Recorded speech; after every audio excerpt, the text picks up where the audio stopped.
இன்னைக்கு வந்து என்னுடைய பிரேக்ஃபாஸ்ட் ரொட்டீன் என்ன அப்படின்றத உங்க கூட ஷேர் பண்ண போறேன். ஏன்னா ஒரு ஹெல்த்தியான பிரேக்ஃபாஸ்ட் தான் நான் எப்பவுமே சாப்பிடுவேன். டாக்டர் கௌசல்யாநாதன் என்னோட நியூட்ரிஷனிஸ்ட், அவங்க தான் அதை சாப்பிடணும் அப்படின்னு சொல்லியிருக்காங்க. எல்லா நியூட்ரியன்ஸும் இருக்கும். அது எப்படி பண்ணணும் அப்படின்றது குவிக்கா ஈஸியா காமிச்சிடலாம். இங்க வாங்க.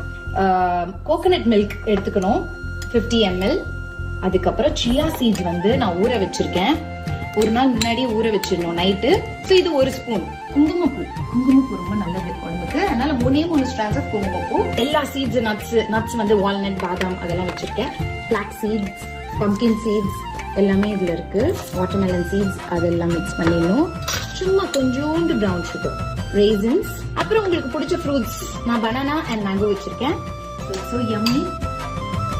Happy breakfast. ட்ரை பண்ணுங்க, கண்டிப்பா இது ரொம்ப ஹெல்த்தி. And stay healthy.